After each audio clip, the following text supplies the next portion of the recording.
Good morning. Oh, goody, goody, goody, goody, goody. We're past the halfway mark. And we're barking on the weekend. We're barking towards the weekend. That means it's Thursday, better known as Friday Eve. Welcome to Get Ready and Pack the Weekend Getaway Show. I'm Rayford Brown, and we welcome you, plus y'all, to live and local real talk where we also listen if you dare to call. I'm Chris Marks, and I didn't get the memo about the blue shirts. What? Oh. Well, we're red again tomorrow, then we'll all be alike. Okay. No, we're not wearing blue tomorrow. No, I said we're red tomorrow. Oh, we're red tomorrow. You're gonna wear blue, aren't you? Oh. I toss the way it works. It's okay. Don't worry. If y'all want to chat, you need to call us because I'm sorry my computers are not working on Facebook or YouTube because of some outstanding paperwork I need to clear up with Interpol. And since I'm on a no-fly list and a watch list, I can't make it to Europe to try and get things straight. I offered to go if they'd send me over one of those Gulfstream jets and pick me up. Their response indicated they didn't trust me. They said I'd probably hijack their plane and force the crew to fly me to some exotic tropical location with no extradition, so I'm stuck here. You want to talk? 910-333-0139. Wait, I missed all that. How are y'all on this soon-to-be glorious day to pack your bags? It's wonderful. It's a great day. I'm doing good. We're a little damp this morning, but that's okay. Yeah. I had one of my callers. We're scheduling. Okay. You had a what? Where? One of our callers this morning, Miss Maryland, she was texting me. She'll be here. Yeah, she's going to call in. Okay, coming up, we got straight from Ireland this morning. We've got a gentleman driving in, not from Ireland, but from Ohio, where he landed. And then he'll be heading back to Jacksonville. But he's going to call us this morning because he's fresh back in the United States of America. And he wrote a book on a guy that we've been talking about for the past 2 days. His name is James Comey. I know. So the Comey gang author, his name is John Legato. Y'all have heard him on the show here on numerous occasions. And he sounds like he was chomping at the bit to talk after these. I can't wait to hear it. After these indictments. Well, this ought to be fun. Maybe I take him down to Emerald Isle and get a picture of John in front of his house, since I know where it is. Ooh, would that be adding insult to injury? Yes. Well, that would be cool. Yeah, I'd like it. Well, Mr. Comey appeared in court yesterday in Virginia. Yeah, that's like southern Washington. I text Chris and I said, we need to go stalk Newbern. Yeah. Well, that's where I thought he would go. But, but I would say those are federal charges he has. Yeah. So it'd be federal court. You can go to any federal court that will accept him. Yeah, but daggone it, that means they won't televise from inside. No, they won't. General consensus is he's going to walk away from this. So. We know he's going to do that. But we just want the only thing I can tell you is that once he's under indictment, right. That and whatever else they are suspicious of, or they want to gather evidence on, it's a short walk to the federal magistrate, to get a search warrant. Well, for records and everything else. Seashells.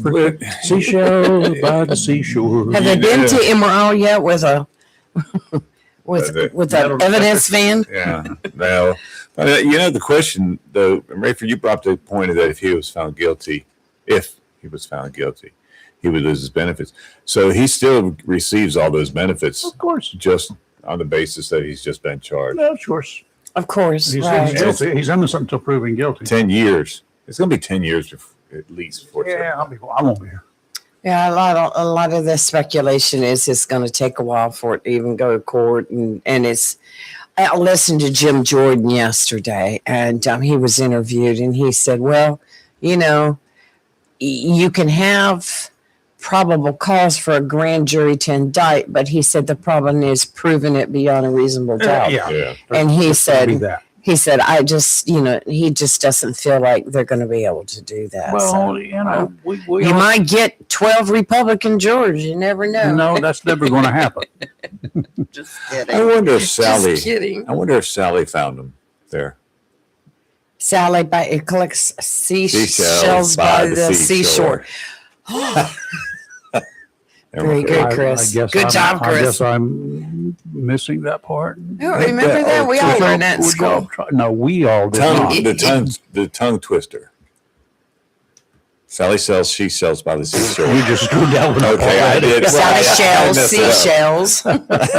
Sally sells seashells by the seashore. Yeah. To say it fast. Or she can shell some seashells. Or we could just go on. Okay. Anybody good at tongue twisters? Give us a ring again. You'd love to hear from you. I want to hear you say it fast. Yes. After we talk to you first. Anybody? I don't believe you got. I don't believe there's anybody with the intestinal fortitude to even give it a try. Where's we need Chris. We need Jennifer. We got some fine folks. And Chris says, "Good morning, all. Glad to see the gang back together." Yeah, me too.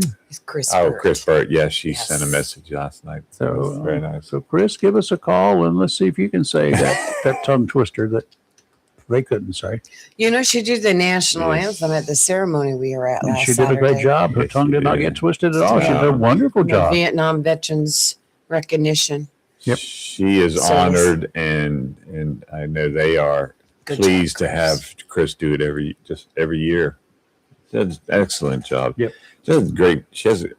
I'm fortunate because I get to hear her at church every Sunday sing. Mm-hmm. Yes. So. Ouch. Okay. We got some rain in the area. Yes, we did. Some parts of the area got a little bit more than others. We'll talk about that coming up here in a few minutes with the weather. But needless to say, I guess there was some rocking and rolling. Yeah, for a bit with some of you folks. I I get any of that here. I will tell you, I didn't get it, but some of the people did, and somebody got a bit of water that fell. So that's good. That's a start, and at least it'll keep the surface damp and until the more rain comes and maybe I don't have to water today because I don't think we've got a lot of sunshine going to bake down on our brains today, right? No, that's absolutely not. And there's still a chance, 50% chance that we may get a shower today. But yesterday, my weather report from the National Weather Service was talking about a 70% chance of showers yesterday. And finally, mid-afternoon, I went out and watered my garden because there was no rain in sight. Well, then you had a 100% chance of rain showers from your water hose yesterday. Yeah. Right. But I didn't get rain until this morning at 2:52 a.m. Not that you were counting, but that's okay. Well, I know I changed my weather app, and this new one that I have is much better than the one I had, and it was sending me alerts like crazy.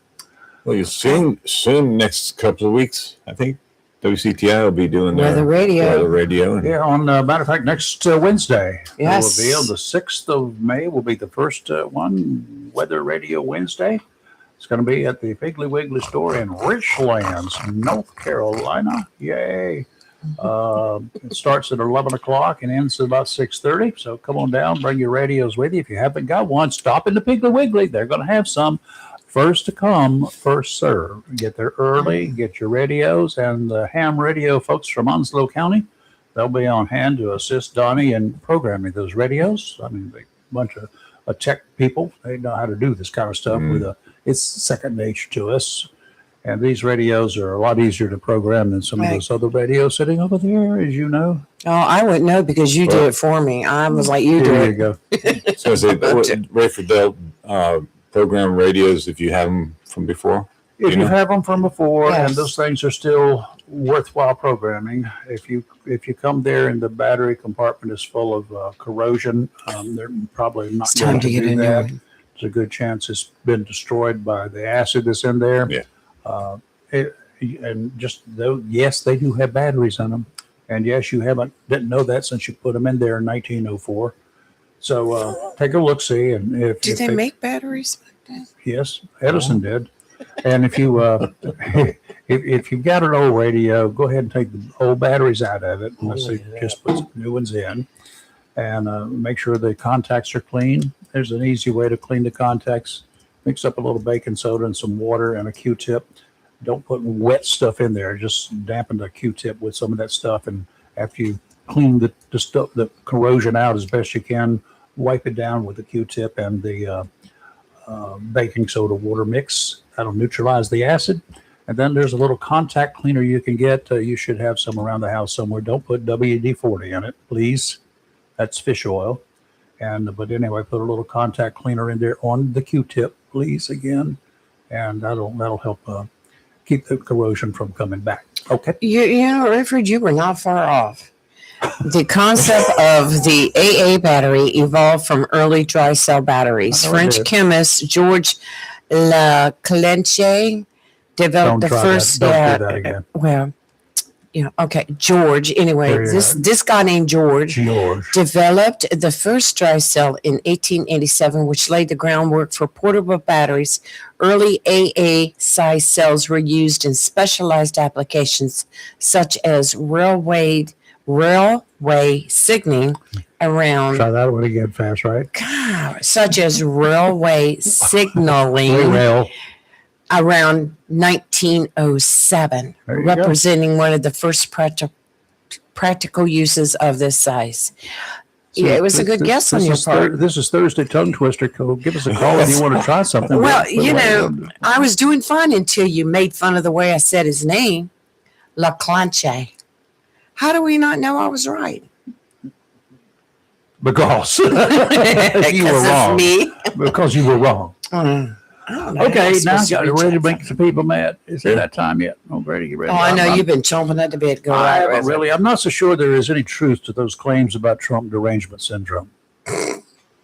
I'm not. Mm-hmm. I do believe that there is definitely a bunch of screwed up people suffering from political derangement syndrome. And right now, I think everyone should pretend there has been a massive chemical attack from Chinese snooping balloons that caused the epidemic levels of diarrhea all across the nation. Latest information is that the store shelves have no toilet paper in stock. And to further complicate things, Puerto Rico has contracted with the redneck Cajun Navy to blockade all U.S. ports to prevent Russian ships from delivering contraband TP to the U.S. What? We need to stay inside our homes, seal the windows and doors with duct tape, and don't believe anyone who calls you or knocks on your doors.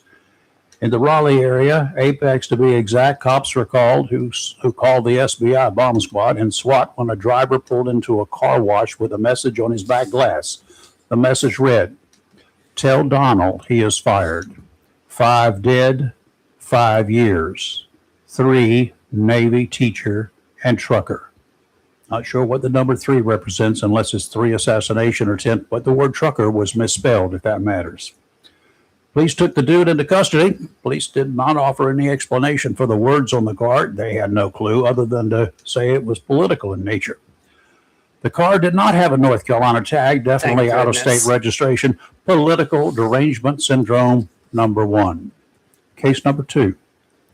Dateline, Cincinnati. An Ohio teacher is in hot water after one of those stupid socialist media posts after Saturday night's planned attack on members of the Trump administration, and authorities say was another attempt on the president's life. Corrine Baum was instructing young students at Bright Path Bridgetown Child Care Center Sunday. Not long after that, it was discovered she had posted that she was disappointed that Trump had not been injured or killed on her Facebook page. Her job came to an abrupt halt. Yes, it did. Political derangement syndrome number 2. Case number 3. Katie Porter. She wants to be the governor of California. Bless all of their hearts. Sent an email to donors that included the phrase, I'll have to fix it for you, F Trump on 4 occasions, once even in the subject line, the day after the most recent assassination attempt. The email from Porter's campaign is the latest controversy to trouble Porter, who has previously been scrutinized for shouting and using expletives on camera at a staffer and for threatening to quit an interview with a journalist. Her behavior has raised questions in California and across the country about whether she is fit to run the state. I don't think there are any questions to that. Political derangement syndrome number 3. I mean, I can go and find these all day long. Well, you can't make them up. Well, I could not make this up.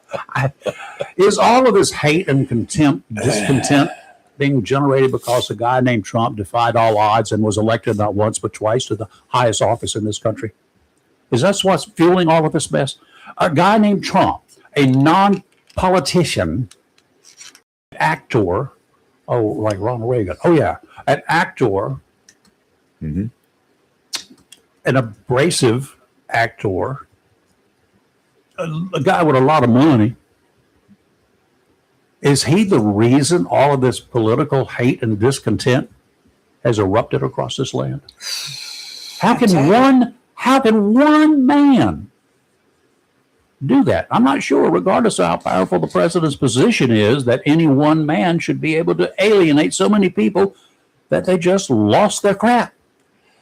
Be interesting to find out how many people and what his status was in America before he first term. Other than that, he was a guy that had a TV show. Yeah, he was rich. Everybody knew he was rich. They were rich, and everybody liked to have him on their TV programs. Yeah. I mean, the late night people had him on. They made fun of him a little bit, but they made fun of him and in a good way, a fun way. They talked about his love lives. Yeah, but he did. It wasn't something that I think 75% of the people would have said, "Excuse me, young lady, do you know Donald Trump? Huh? Have you heard of Donald Trump?" The young people probably not. Okay. The very young people probably not. I've been this close to him. What's your thoughts of Donald Trump before this is? I'm just making this up. Before he announced he was running for president. So that would say yes to your answer.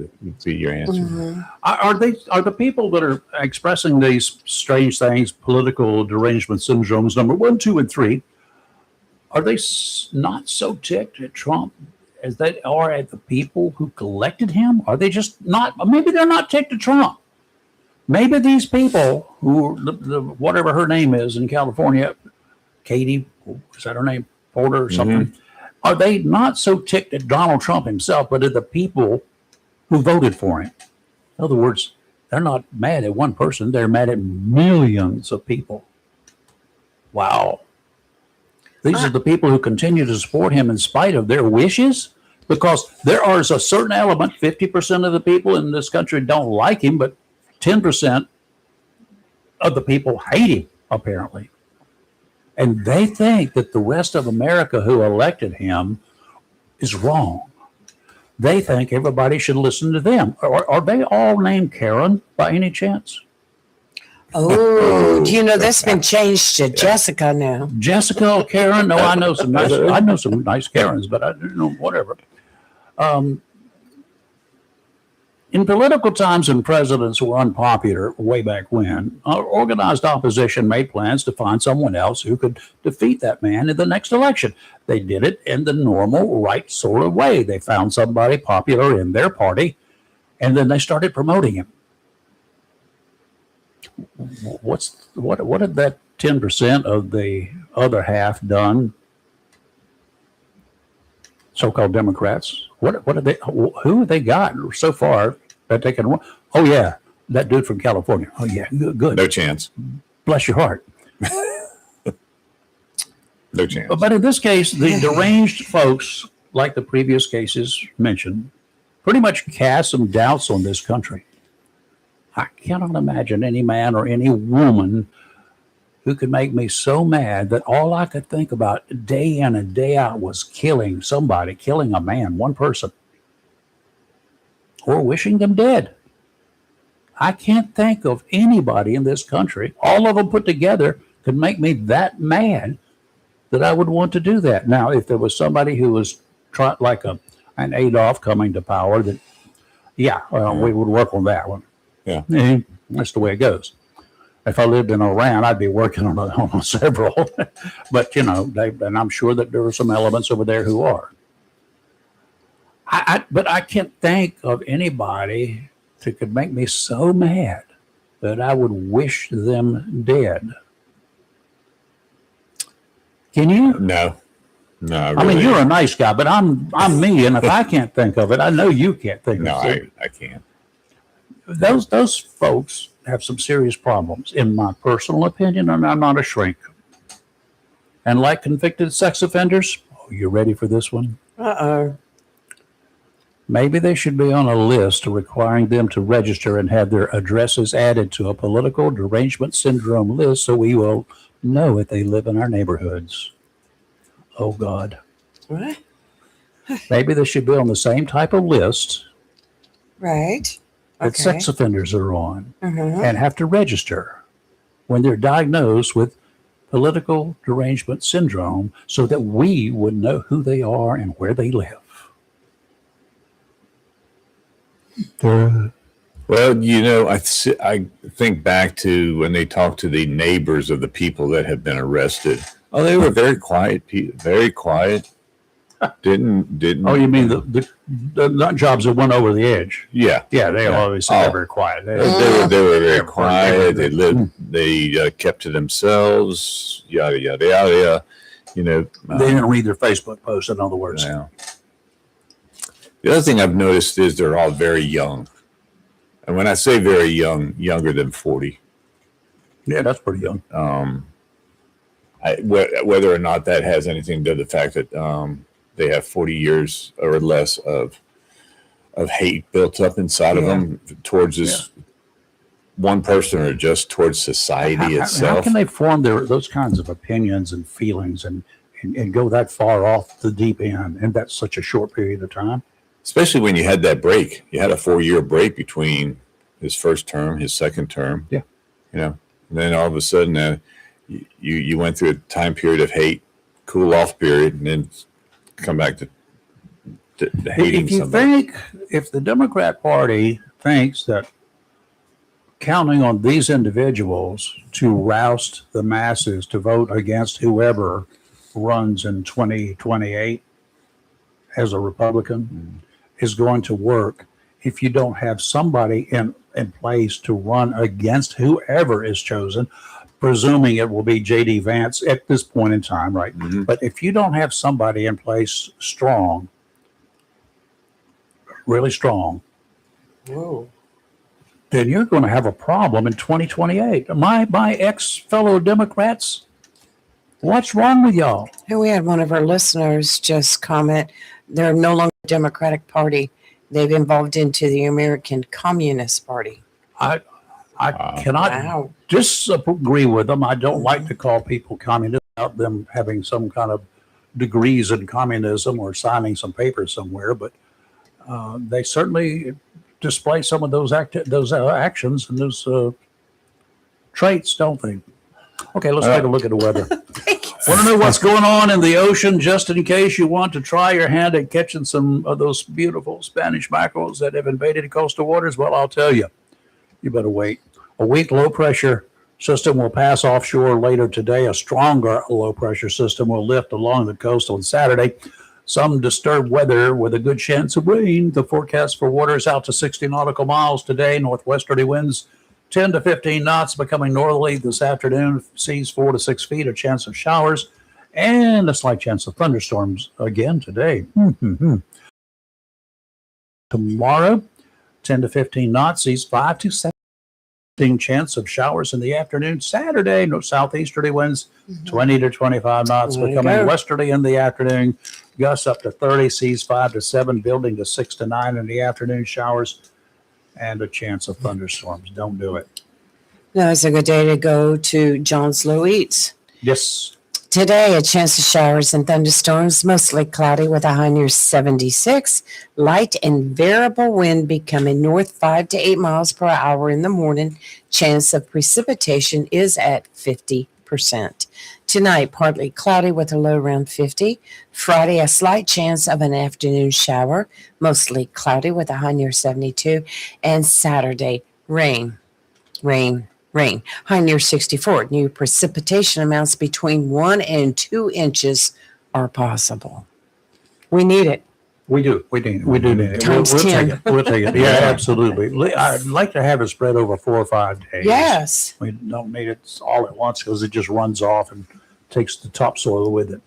checking around the community here this morning. Our amateur radio friends, they get up early and some of them get out and drive around, walk the beach. One of them does in the morning. So it's always good to have an idea of what's happening in these neighborhoods in Southwest this morning. Randy over there riding his golf cart with Boomer, his doggy. 62 degrees, 99% humidity, 29.74 inches of mercury. It was cloudy, no wind, 0.19 inches of rain. That's not too bad. But Lee not you, Lee, the other Lee, in the back swamp, 61 degrees, 99% humidity, 29.53 inches of mercury, and it was falling. He said it was no wind, nice and calm. He had almost a half inch, 0.49 inches of rain. Carol checked in this morning from Riverbed. Carol and Dale, husband and wife, and they're both hams. And Carol checked in this morning up in Riverbend, 62 degrees, 98% humidity. And she said it was calm. The winds out there and 0.18 inches of rain. That's not too bad. Joe in the borough. There we go. Our buddy Joe down there in Swansboro, 65 degrees. It was 99% humidity, 29.75 inches of rain, 29.75 inches of mercury. That'd be a lot of rain. Winds were really light out of the northwest, and he had 0.1 inch of rain. Over at Emerald Isle, he left the borough and then he drove over to Emerald Isle, got out and started walking the beach. It's 66 degrees there. He was watching lightning offshore. You know how early morning you can see the lightning in the distance offshore? Beautiful. That's just so relaxing. I could sleep like a baby under those. Yes. James down in Bladen County area or over in, there's west of us, not south, 65 degrees, cloudy, and he had no rain at the time. Ward in Cedar Point, our buddy over there, 64.9 degrees in the thermometer, 97% humidity, 29.82 inches of mercury and falling. He had a light westerly wind and 0.08 inches of rain. Brian in the borough, 62.4 degrees, 94% humidity, 29.42 inches of mercury, calm, and he had 0.03 inches of rain. Okay, now we got three guys there. Joe had 0.1 inch of rain in the borough, some distance from him, but still in Swansboro. Brian had 0.03. He had a third of what Joe had. That's how this rain is. When you got thunderstorms, you can get a lot over here, and across the street you get sunshine at times. Bill, Catherine's Lake, he had 63 degrees, no wind, and he had some rain. That's the official, some rain. Lee here in the Woodlands, 62 degrees, 92% humidity, 29.75 inches of mercury. Calm and 0.7. She was doing pretty well this morning, 0.7 inches of mercury. And here in 0.7 inches of rain. 7 inches of rain. 18 inches of mercury. No, I'm just kidding. 7/10 of an inch of rain. Right. At the studio here in Country Club, it's 62 degrees, 99% humidity, 29.54 inches of mercury in that thing called the barometric pressure gauge. No wind, 0.02 inches of rain. Richard called in this morning to give me some information about something from up in Jones County area. But he gave me the temperature while he was at it, 62 degrees, and he had some rain at that time too. Jim, up in Norway, Vermont. Long ride. 43 degrees, 29.90 inches of mercury, no wind, and they were having rain at the time. Now I want pancakes. So now you got an idea of what's going on. Vermont, oh yeah, wouldn't that be good? Vermont, you associate with the maple syrup. Oh yeah, when you came in, I was talking to a guy in Derry, New Hampshire this morning. You never heard of Derry, Derry, New Hampshire? No. Well, the only reason I'd ever heard of it because that's the place where they had a company that did the Hasselblad repair work, and I had to send my cameras and lenses up there every year to make sure they were all tuned up when I was doing my thing. All right, I'm going to move over here for a minute. We're gonna make a call. Lee's gonna get John Legato on the line. John, to bring you up to speed again. He's a retired FBI agent. He was a Marine, or is a Marine. You're always a Marine. You screw up. John worked undercover, deep undercover inside the mob for 7 or 8 years now. I forgot which. Way back when he was an FBI agent up in the Cleveland area. So, and they bought him a strip club. So, and so it was, and they bought him a strip club. So he got to play up there. And get paid to work in a strip club. He got the own part of it. He was a solid partner. But anyway, John's also an author. He's written a number of books, and one of those books is called, you ready? The Comey Gang. John, good morning. Gang. Welcome back to the United States of America. Yeah. You make it sound like I was in Russia. Remember the song? I remember the song, yeah. But yeah, you were just in Ireland. No problem there in Ireland. Did you drink any stuff at the pubs? Yeah, I did. And I also hit that left front bumper a bunch of times from driving on the right side. Those guys have got things all messed up. When you first said that, John, I thought you said the left bunker. I was going, which course did you play? Which course did you play? I hit more curves that the light came on for what's the thing when they're going to deploy the airbags? It said, yeah. That's your tilt switch. Yeah. Oh Lord. Well, anyway, glad you're back. Glad you're safe. You and the bride do well. It was your anniversary too, right? Yes, happy anniversary. 56 years. Well, she deserves a medal and honors and maybe probably Purple Heart and definitely the Medal of Honor. Well, she didn't go with me. I went. No, I'm kidding. Yeah, I'll see you in court if that was the case. Yeah. So anyway, John, were you surprised with the? And of course, we know there's all sorts of things that will be happening legally behind the scenes. But with your buddy, Mr. Comey, a guy that I will tell you, folks, he doesn't like James Comey. I will just go ahead and tell you that up front. He doesn't like him. The word got back that he does not like me. Yeah, and he doesn't like you either, right? I'm sure. But you came down pretty hard on him in your book, and I might add for just cause, in my personal opinion. But what did you think about these indictments coming down from the federal court, especially here in North Carolina? Yeah, that's a break because he'd never be found guilty up in Virginia, Northern Virginia, or any D.C. court. So the problem with this charge is here's what happened. He admitted to committing a crime when they never charged him. And that was, if you remember, he testified before Congress that he suspected President Trump of obstructing justice. And so what he did is he went and he talked to Trump, and under the guise of a conversation, but he was getting at evidence. He wanted Trump to admit evidence that he obstructed justice while he was the FBI director. While he was, which makes him, basically an agent. So what he did is, and he testified before Congress under oath, that he then left the president and he reduced that meeting to a report, what we call a 302 report. Right. And then he took that 302 report while this investigation was active, and he leaked it to a college professor friend of his, who then he was under orders to then leak it to the New York Times, I believe. Knew it was going to happen. Yes. Well, he has. At that point, that's a federal violation. Had I done that, I'd be indicted. Yep. And they did nothing, and the case was made because Comey testified under oath that he did that. They never, and so in answer to your question, this new charge is going to be very, very difficult to prove. And by that, I mean the intent. Like, for example, the violation is Title 18 USC 875, and it uses words like, he consciously disregarded a substantial risk. And so the problem I see is intent. You would have to prove that Comey intended, by putting that seashell, to cause bodily harm to the president. So how do you do that? There's only two ways you could prove it. If Comey reduced it to writing or told somebody that was his intent by the seashell.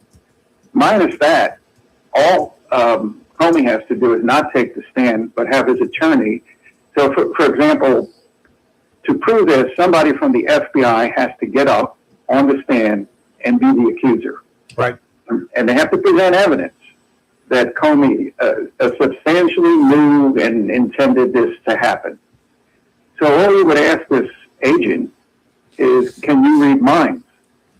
And of course, he's got to answer no. So unless they have written documents that Comey reduced to an email or a text that he intended that, or unless he told somebody firsthand, so that would be firsthand information, they could testify to that.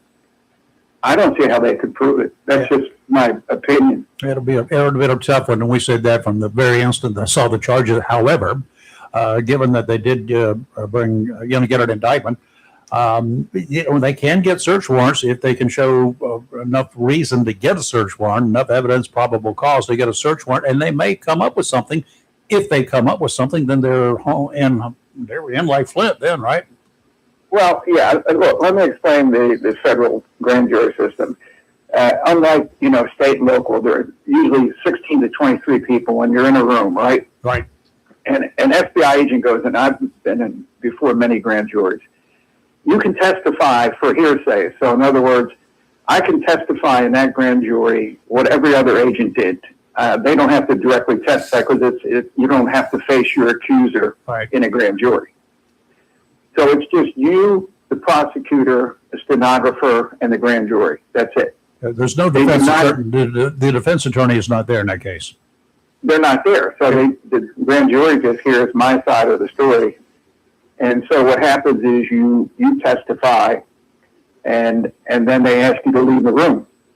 And you go outside in the hallway, and I've done this many times, and within 20 minutes, 30 minutes, the U.S. attorney, the assistant U.S. attorney will come out and say, John, they indicted. It's a true bill, it's called. Right. You can go down the hall and get an arrest warrant. So I would go down to the hall for a federal magistrate, and I'd get a search warrant, an arrest warrant. And I'd go arrest the person. And I don't know what happened, but I would have cuffed Comey in the back. We're required to handcuff them behind their back. Sure. And I would have marched him through, the federal courthouse for his initial appearance or something. I don't know if they did that. The last time they didn't. They just allowed Comey to sneak in the back door of the courthouse. So do you know if they arrested him? I don't. They did not arrest him at the time. They had to, I think, turn himself in. He turned himself in yesterday, but no handcuffs. Yeah, he just went to the courthouse and said and heard the charges against him. Yes. And did that up in Virginia. Right. And his attorney said not guilty. Mm-hmm. But John, let me ask you a question. In that grand jury, are they allowed to ask questions to the? Yes, they are. Yes, the grand jury can ask any question, and but generally they won't hear the other side of it. So, in other words, if I'm testifying, they can ask me a question. I'm going to answer the question from a law enforcement standpoint. I'm not going to go in there unless I have evidence, obviously. Yep. All right.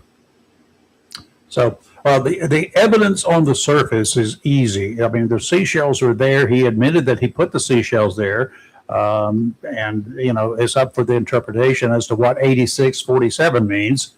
86 with a space and 47 with seashells formed in the sand. But, that part's a fact. So he admitted that. However, what does it mean? What's his intent? What is the intent? What does it mean? Unless they find something else, it's going to be tough. But I've said the same thing as I did yesterday when I pointed my index finger at Lee's head and raised my thumb up on my left hand in the form of like the same thing that little kids in elementary school and even in kindergarten have been suspended, and in some cases in older years they've been arrested, charged with committing an offense by pointing their finger at somebody. So John, Yeah. let me ask you a question. So, Sure. The FBI agent, when he's testifying in the grand jury, you mentioned something that they'd have to be a mind reader. Would someone have said, Agent Legato, do you think he knows what 86 means? Yeah, that would be fair. It wouldn't be fair say in the trial it might be objected to, but sure. And I would say the common use, and we prosecuted a lot of mob cases. And 86 has different meanings. Obviously, a lot of us think when we hear 86, you've been 86 from a bar because you got into a fight or a restaurant. Right. Mm-hmm. But it also meant with the mob that the inference was that you were going to be killed. It was one of the references for. And Comey prosecuted a lot of mob. I don't know how many, but he certainly prosecuted some mafia cases or supervised the prosecution. So he would have to admit that he knew what 86 meant, and obviously 47 is the president. But he's not going to take the stand. I would never put him on the stand because you have to show intent. I don't see how the government, and again, I'm going to get back to evidence. Everybody's whipped up into, that doesn't like Comey, that this is it. It is going to be so difficult to prove intent unless they have evidence. Yep. And evidence has to be in the form of either a witness, and it can't be hearsay. It can't be the third party. Well, somebody told me that he did. He said Comey would have to have told someone, and that person would have to be a reliable, person, or a document that they find the document that he did it. But that's the only way he's going to get convicted. What are the chances that they've already, with search warrants, obtained, his electronic equipment, so they could be searching his files and anything else that they wanted to search? What are the chances that they would have done that on immediately after the indictment? Well, no, before the indictment. I agree. Before the indictment, really? Yeah, you'd have to have evidence to indict him. Sure. I would think that what you're saying is true. I can't imagine a meeting. I've been at meetings where we're going to do this, and we would not go for the indictment unless we had some evidence. You don't indict first, without evidence.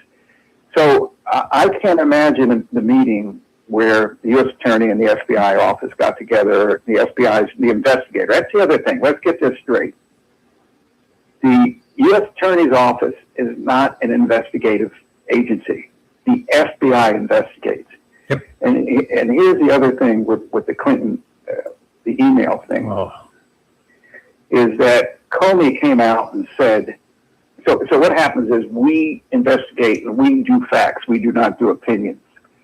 So at the end of an investigation, I didn't conclude it by saying, I recommend this person be indicted. Not your job. Now, I would go over to the assistant U.S. attorney and say, and verbally, this person needs to go to jail for the rest of it. I would give my opinion verbally. Sure.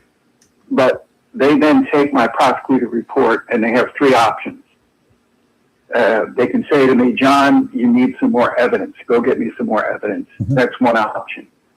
Two is you have enough evidence here, I'm going to indict. And three is I'm going to decline to indict. Mm-hmm. So those are the three options. So when Comey came out, what Comey did was brilliant. He saved Clinton. We never give an opinion.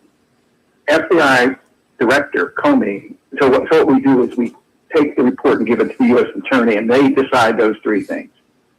Comey came out before they gave the report to the Justice Department. He was with the FBI at the time. Yes, I remember it well. By doing that, by coming out and preempting and saying no prosecutor would ever prosecute this case, he poisoned the jury pool because he would then have to turn the report over to justice. And when they got the report, if they decided, well, there's evidence to indict Hillary, and then they indicted Hillary, you couldn't get a jury because the first witness would be James Comey, who said, Mr. Comey, tell us your qualification, blah, blah, blah, blah.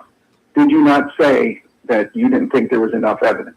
Yep. You talk about reasonable doubt. The jury would say, hell, the FBI director didn't think there was a case. So he was brilliant. He saved Hillary. He was a shill for the Clintons. And when he did that, he knew that they could never indict her, that the Justice Department, and who has the decision? Comey did not have the right to say that. I was watching when he was revealing all of that information.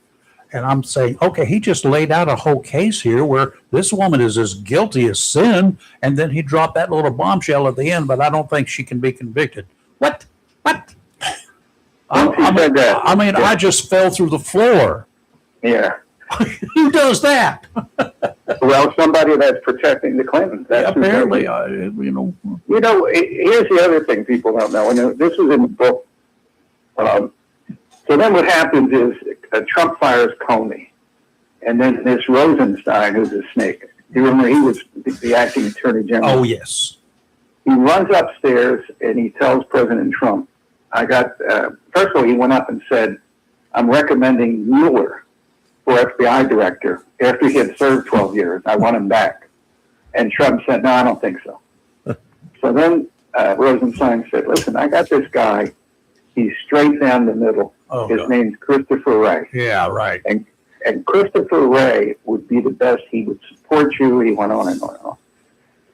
What they didn't know is Christopher Wray's mentors, his two mentors, were James Comey and Bob Mueller. Yep. They went on vacation. They'd go to dinners. So he basically replaced Comey with Comey when he picked Wray. And that was the type of stuff that was going on in Trump's first term. He didn't know who to trust. And I think, believe me, I think that the 4 years that he was out of government really helped him because he had a chance to pick the people he wanted. Yep. And here's the other thing I hear that I don't understand. People say, oh, so-and-so, the attorney general should do this, or the ICE director should do this. Trump is the employer. He decides what they do. Yep. You know what I'm saying? That's right. But people say that they shouldn't be doing it. They should do what your boss wants you to do. If you can't live with it, you resign. But they're employees of the government, and the head of the government, which is a business, the CEO is President Trump. So he had a chance to get loyalists and people, and there's nothing wrong with that. He won the election. So he decides where the country's going, and then he picks people that takes them in the direction he wants. You don't get all these independent people that go against the president. And that's my opinion. Okay. John, I'm glad you reached out. Thank you. Thank you Very so much for that. And it's very interesting. And folks, the book, The Comey Gang, still on the shelves, right, John? Still in the bookstore near you? Amazon's got it? Well, Simon & Schuster released it. Amazon, It's called The Comey Gang. It's as simple as that. It's worth your time, especially now, and especially since it happened within spitting distance of downtown Jacksonville. Oh, no. This case started in Emerald Isle. Yes. Well, I mean, we'll watch the case. I can't wait to see where it goes. It's going to be interesting. We're going to have you on a lot to analyze all that stuff as it goes down. Yes. Let's go. Well, thank you. John, thank you. We do appreciate it, sir. It's a pleasure having you. Happy anniversary to you and your beautiful wife. And Lori, just tell her we said hey. Safe travels. I will. All right. Bye-bye. Thank you.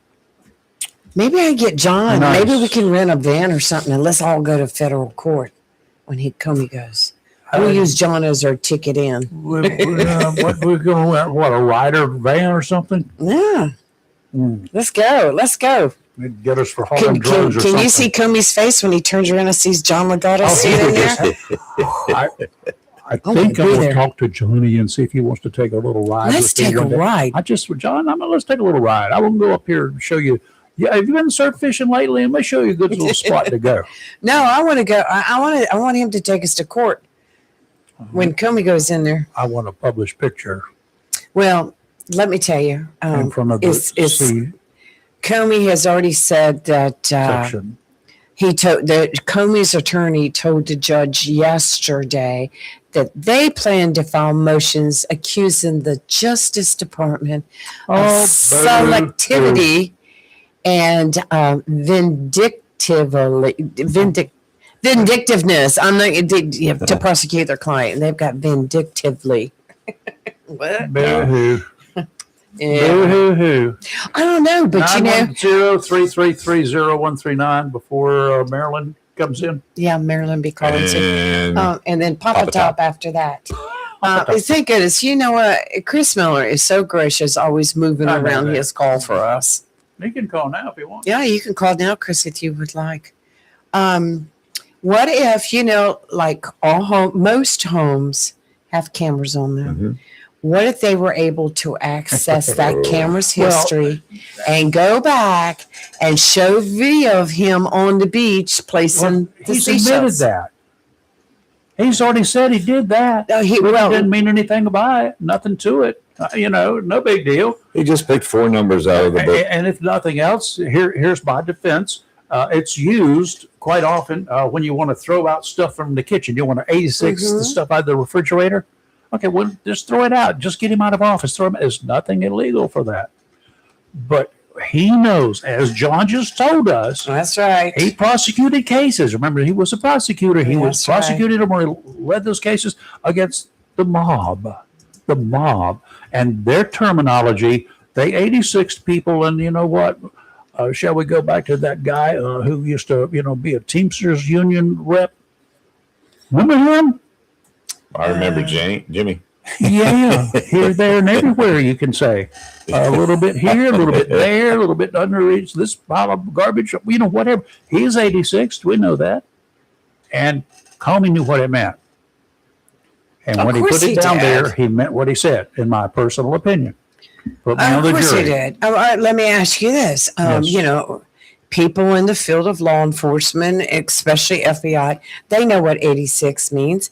What does I have your 6 mean? They would know that. Mm-hmm. They would know that. And there's a lot of us throw up any river anytime. That's right. And there's a lot of, things like that are used that are common amongst that line of people. And he knew. Now, if somebody had come to him and said, and he was FBI director, and say, we have a senator that went out there and put seashells on the beach, and it said 8647. What do you think Comey would have done? If it's a senator, well, let's just say it was an average Joe. It'd probably go on the FBI flag list, right? It would be. They would look at him. They'd probably turn it over to Secret Service. Yeah, that's what I'm saying. Yes, if there was a potential threat with it, they would give the name. The guy's name would be on the books. Now, my question is, will James Comey's names be on the Secret Service list? You understand? Anybody who's ever made a threat? Well, let me just say, their name is there. If I'm ever at a dinner somewhere and Trump is there and I see Comey walk in the room, I'm leaving. I'm leaving. Get on the floor and crawl away. I'm leaving. I mean, choo-choo. I was asked to show you those. Those were hand painted this morning. I was told those are hand painted. They're not stickers. They're hand painted. Oh, those are beautiful. Okay. Wait a minute. Those shells that. Is that a Christmas tree? No. Well, yeah. On the bottom? Kathy hand painted them. Yeah, that's nice. Those are the shells that Rayford had yesterday. So Kathy Rayford loves them. I love them. That's great. She wants to know if you want them all Christmassy or do you want to do some of them beachy? Because it's for the things. The seashore. We want to sell some seashells by the seashore. I'm not going there. And so does Sally. I messed it up. And Kathy does. Shelby wants to sell some seashells by the seashore. I'm not Shelby, come on, Shelby. Bring it on. I want to hear you do it, Shelby. I don't think you got the guts to call me, Shelby. Anybody? 910-333-0139. By the way, 910-333-0139. Let her ring. Country music fans, we lost a legend yesterday, David Allan Coe. Yeah. Oh, really? Yeah. I didn't know that. Yes. He was, what was his age, Chris? 50. He was young. He was young, 50 something, I think. Let me look. I don't recall, but I saw you never that call me by my name. Was his hit? David Allan Coe? Mm-hmm. Said he was 86. Okay. Was he that old? I didn't think he was. He said he's been around for a while, but he's not an outlaw country music scene. Mm-hmm. Wow. I didn't think Okay. Anyway, here's the deal, y'all. You run for mayor in a small town, and by hook or crook, you're elected. Paul Morrison, he's 57, sitting fat and sassy with his new position when there's a train derailment just outside his town, Rich Creek, Virginia, a little historic town. So, as newly elected mayor, he heads to the scene of the train wreck, and that's when his own train wreck happened. It's not clear how they went down, but deputy sheriffs on the scene had to arrest His Honor on a charge of public intoxication. Oh, my goodness gracious. He was transported to the county jailhouse in handcuffs and was released after a bit on his own request.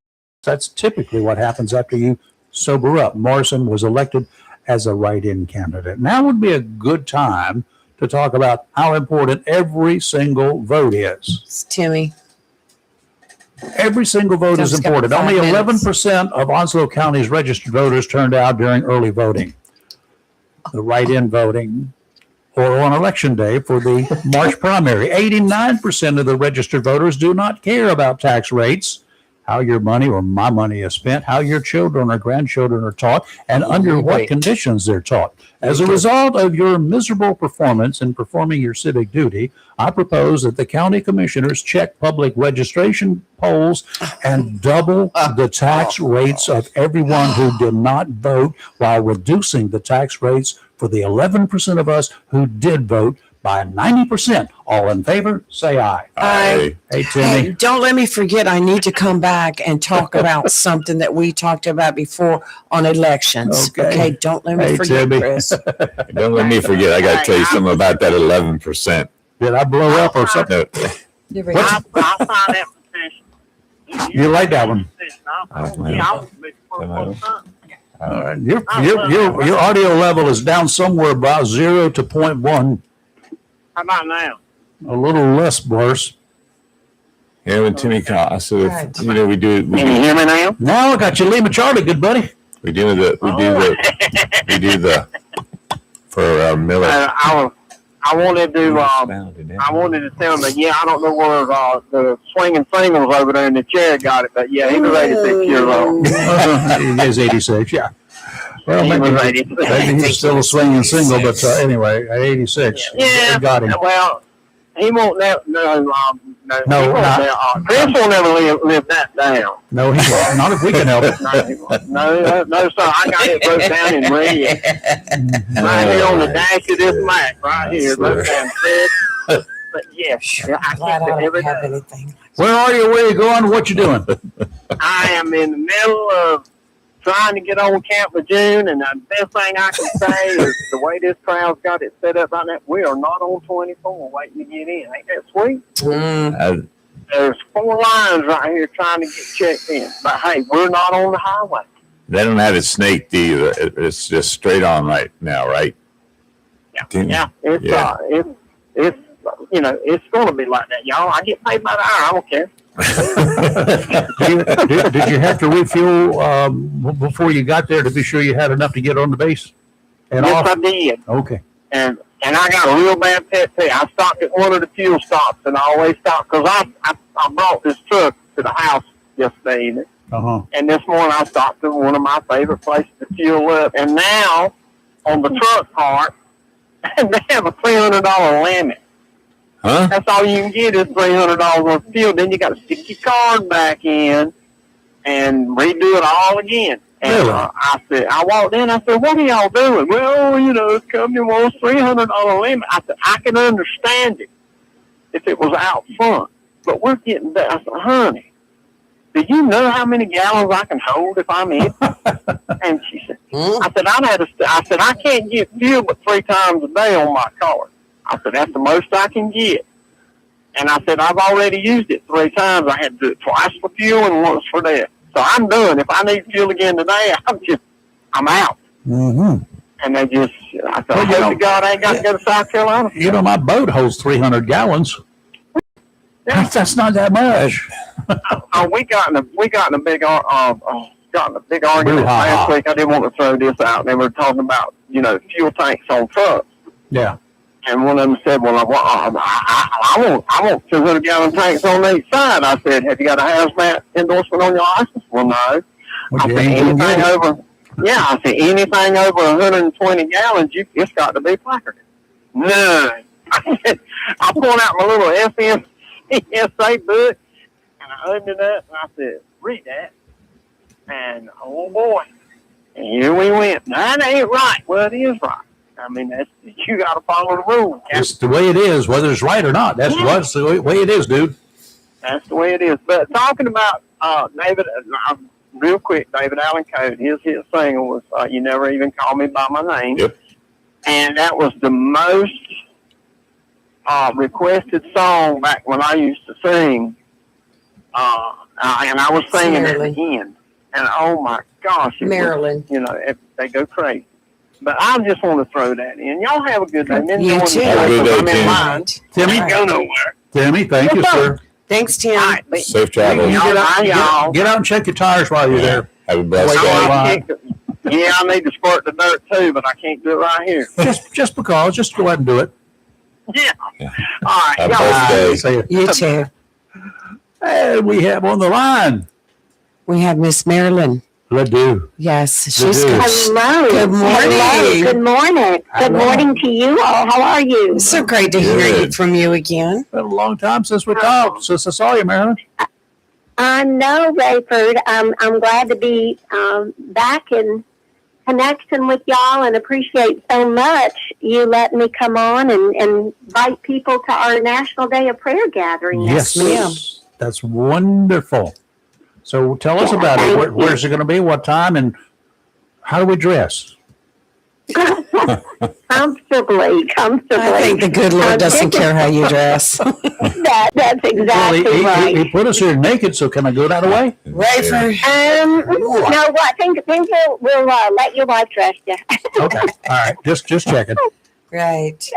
That's right. But we do, I'm glad you asked that question first, because we do want to make sure we get the word out, because we have changed our location and our time this year.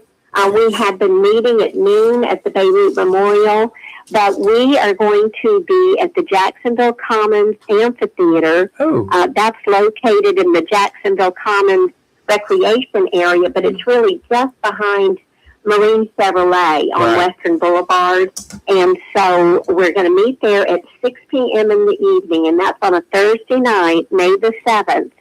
And we decided we would do something very special this year, because it's pretty exciting that we are getting ready to celebrate our 250th birthday of our country. I remember the first one.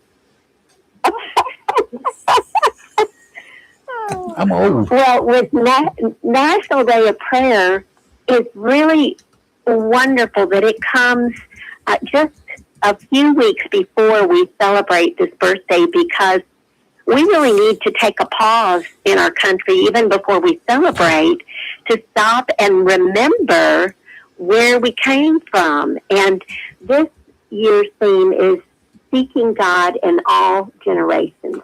Because we look back and we definitely saw our founding fathers seeking God, and people came over to this continent to be able to worship God the way they wanted to worship God. They were seeking God. And as we came up against an earthly king, what an army that they had, what a navy they had. It was only by God's grace and God's miraculous intervention that we even became a country. And people knew that and sought him. And so we have an opportunity to remember that and say, God, we still need to seek your face. Can't think of a better time for this to be happening. So this past weekend, I don't care how you feel politically or otherwise, but Americanly, is that a new word? Americanly, we need to be out there doing what is right, godly and Americanly. We need to get our mess together. You are so right.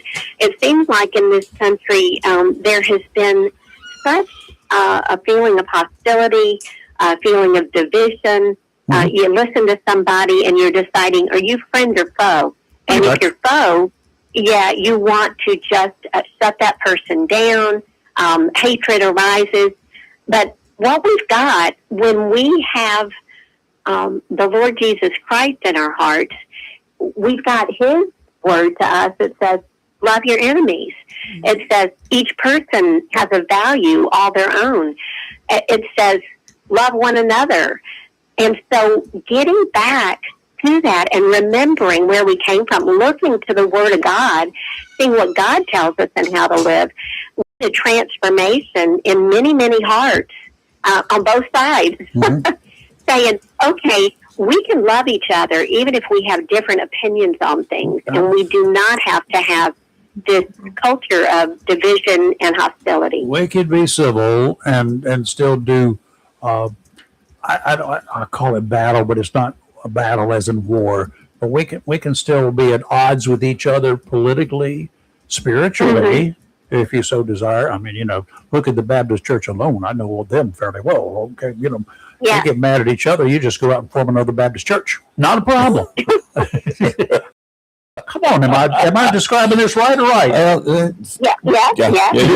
Yeah. So, but we can do this. That's what we're about. If we don't like the way things are, we just go do something different. We don't have to get out there with words. We don't have to get out there and be vicious. We don't have to be threatening. We don't have to be physically forceful. And we certainly don't have to be homicidal. You are so right. But what that all begins with is a change in heart. The change in actions is going to come after the change in heart. And that's what we're praying for. We are asking, and that's part of what National Day of Prayer is, putting something out there to say, okay, this is a day where we have a government in America that has sent out a proclamation, has sent out a request to its citizens, pray for America, pray for us. We depend upon God, and we've gotten away from that a lot. We depend upon ourselves. Amen. We depend upon our own smarts. We depend on our wealth. But this is a time to remember, no, we depend upon God. And when we do that, then we start talking to Him. That's what prayer really is. And as we start to talk to Him, then He begins to talk to us. And we have this hunger to look and see what He has to say to us through His Word. And we begin to see, oh, we don't have to do it that way. We can love each other. Miss Marilyn, you are so right. This is Chris, and I go to Infinite Prague. And hi, Chris. Hi. And what I tell people is this, and I mentioned this to someone the other day. When God created us, He created us with a brain, and He gave us the opportunity to make a choice: follow Him, let Him in our hearts, or let Satan. And you're better off letting God in your heart and in your life. And if you do that, and you turn all your burdens over to Him, your life will be so much more peaceful. Yeah, and we see a lot of areas where there's not a lot of peace. So, Chris, this is part of that invitation that I believe the Lord is putting out there through National Day of Prayer. And I will say this, our group here in Onslow County, we're associated with the National Day of Prayer Task Force that comes at prayer through a Judeo-Christian framework. And so when we gather to pray, we're praying in the name of Jesus. Now, when this proclamation goes out from the president, from all governors of all 50 states, from our mayor, they're asking all citizens to pray, and we welcome that. Everybody is welcome to pray in whatever fashion that they pray. But we as Christians and the ones who will be at this event and praying at this event, we're praying in the name of Jesus and believing that He is inviting us all to turn more towards Him. There's that word repent, and sometimes people get a little bit of prickly about that word. But it really just means turning from one thing to the other, turning from the hate, turning to someone who loves you more than you can imagine and has the best for you. So this is about a turning of our hearts in America and us as individuals. Okay. Now, this again is going to be on a week from tonight, 6 o'clock, right? Right. And it's going to be at the Amphitheater. The Recreation Center. The Recreation Center, just behind Marine Chevrolet off of Western Boulevard. 100 in the Recreation Commons. Lane. Okay. So Y'all be That's there. right. Y'all be there. We're not going to be in the big building, over by the recreation center. Mhm. There's that park, Richard Ray Park, that's just across, and so it's a little hard to find it. But we're going to put out flags. We're going to put out signs. Very so good. hopefully we'll have.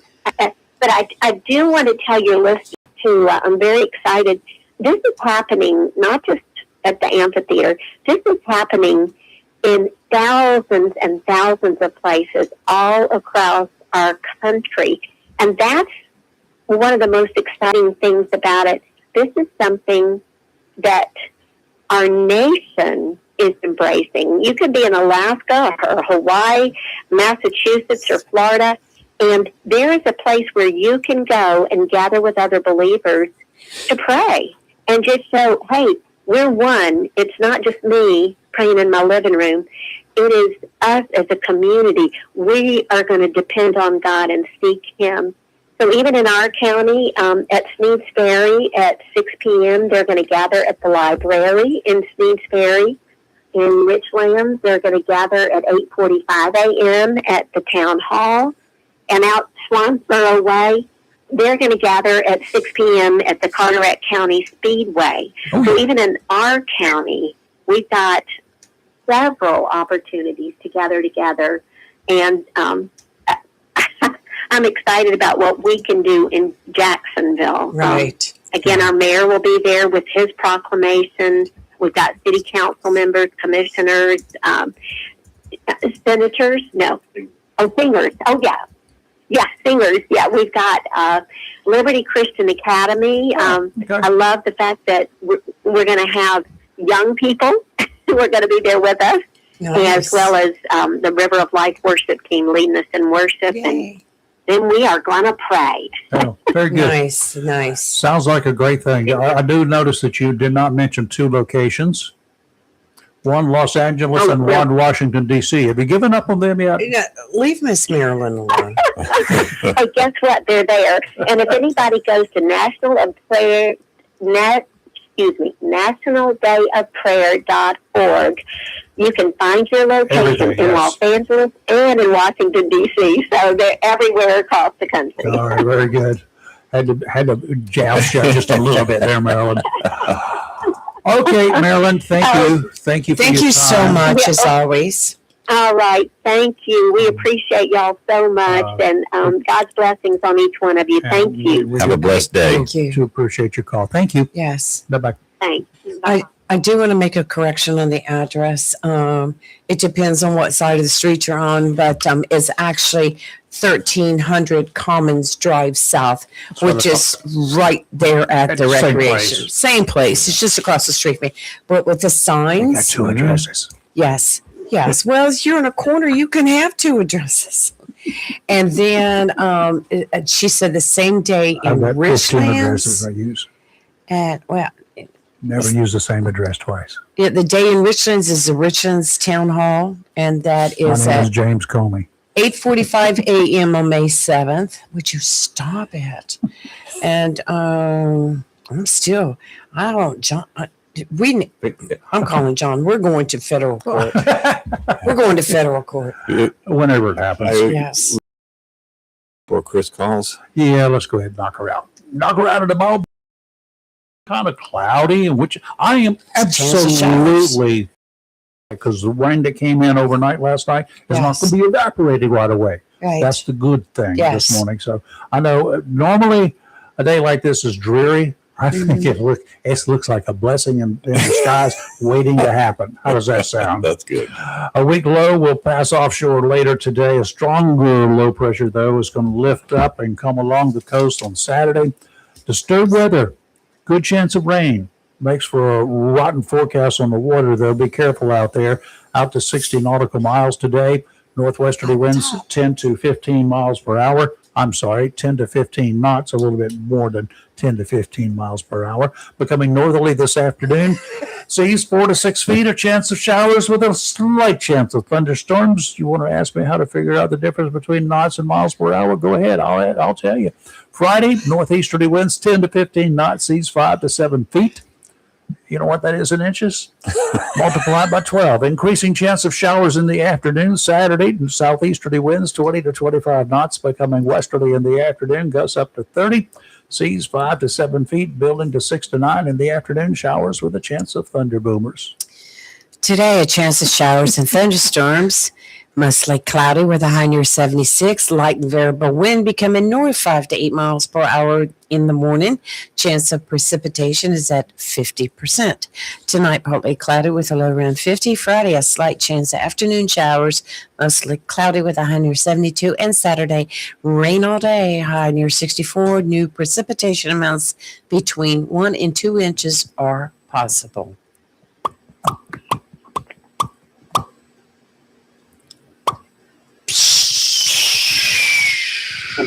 Papa Top is Miller time. Did you hear the way she said that? I did. We should have had that on recording. Do that again. Let's do that again. Papa Top, it's Miller time. You have to do it right. You have to get husky. Sensuous. Good morning, Chris. That was your 1-900 number. That was right? yes. Okay. Go ahead. Well, Rayford, don't get me started on. Well, first of all, Rayford, I'm going to open up a can of worms. What's the difference between miles per hour and knots? You multiply. If you got miles per hour, you want to know how many knots that is. How many knots? How many? Let's say 1 mile per hour is 1.2 knots. 1.2 times the miles per hour will give you the knots. Oh, I'm sorry, the other way around. 1.2 knots times miles per hour will give you the miles per hour. Steve. Well, I just knew you were getting ready to bring up the morning. I did the marine weather and said nuts instead of knots. And I tried to just breeze right through it and act like nothing was wrong. And of course, Robin Knapp had to call. You know, what did you say? So the silver swinger made a knot a nut. What? Hey, How's Chris. sports looking there, Chris? How's sports looking? Don't change the subject, Rayford, Mr. I like talking to truck drivers. That still tickles Lee to death. I swear. She texts me all the time. Can you believe what Rayford said about truck drivers? What about truck drivers? How when you were, I guess, 13 or something like that, you weren't really interested in girls, but you like talking to truck drivers on the ham radio or something like that? I didn't talk to truck drivers. I talked to ham radio operators. There weren't many truck drivers with ham rigs. They had CB rigs, and I didn't do CB. CB. You know what CB is? I loved my CB. What does the initial CB stand for? Citizen. I don't know what you mean. Citizen band. Ask your daddy. He will tell you the same thing I'll tell you. Children's band. Oh, there was nothing wrong with CB back in the day. Most of us had a CB. All right. Hans will tell you the same thing I tell you. Yeah. We have Mr. Marks, we have don't you miss this good time you were having? Oh, man, I have missed it. I enjoyed listening to it, but I missed being here, being a part of it, and being a part of going. Oh, yes, we missed that. All of the above. We're back. Okay, what's up?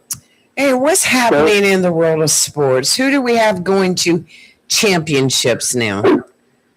Well, we still have a little ways to go before we see which ball teams are going to go that far. But the spring season is kind of winding down. We only have like a week left in the high school baseball regular season, and softball and soccer will finish up their regular season in about a week and a half or so. And then before you know it, the state playoffs will be here. So they do have to win. They do have to win about six games to win a state championship. So which is basically a third of a season in itself. But we'll see how these teams do. But the Jacksonville girls soccer team continues to be strong. The baseball team is kind of struggling, but they're playing really good teams. A lot of those teams from Greenville. So they'll kind of get their head back in the right direction, and some great things are happening over in the Dixon area. Dixon soccer and softball are doing well. So I think we'll have a chance to have some good teams go pretty far this year. Hey, Chris, if I can we also mention that, and I believe I'm correct, so I'll let you correct me if I'm wrong, Jacksonville's boys lacrosse team is ranked number 17 in state. Yeah, and a lot of that has to do with it's basically computer generated, and it's 17 a state, and it's like in their own classification. So I mean, I don't really put too much stock in those rankings. If you said there's 17 in the country, I mean that's one thing. But when we have so many different classifications now that there's a ranking for everything. 17. There's just a lot of rankings for different things. Yeah. There's 17 with the most number of left-handed players, right? Yeah, exactly. So there's only one ranking that matters, and that's being ranked number one at the end of the season. Yeah. No, tonight of course, the number one live and local YouTube show as well. We all got right hands. We do not even know what we can't even turn to the left. I see that both the girls, I'm ignoring Rayford, both the girls and the boys track team at East Dublin won the ECC championship, and they're heading for regional now. Yeah, the conference championship. Very good. So yeah, I retweeted that. Was it this morning or yesterday? Yes. And, I know. I stalked you. So I'm sure you really enjoyed my my Twitter post or my X post I made on Friday. I think Friday evening. I saw that and I was like, ruh-roh. Well, I'll let Chris explain how he went to go to a game and the time had been changed and they failed to let Chris know. Go ahead. Oh. Yeah. Well, there's a particular school, I won't name it, but you guys can put two and two together, that it's with world affairs going on now, what's going on in the world now, it's very difficult to be at the school, if you know what I mean. Right. You had a gentleman that called a few minutes ago trying to get access to such community. Yes. And so it's very difficult, so I've been trying to see if there's any place that this team is going to travel that's not too far away. So I let a coach know that hey, I see that y'all are playing in Beaufort. I'll let you guys. I'll be at the game. So and I was, hey, let me know if something changes, weather, whatever.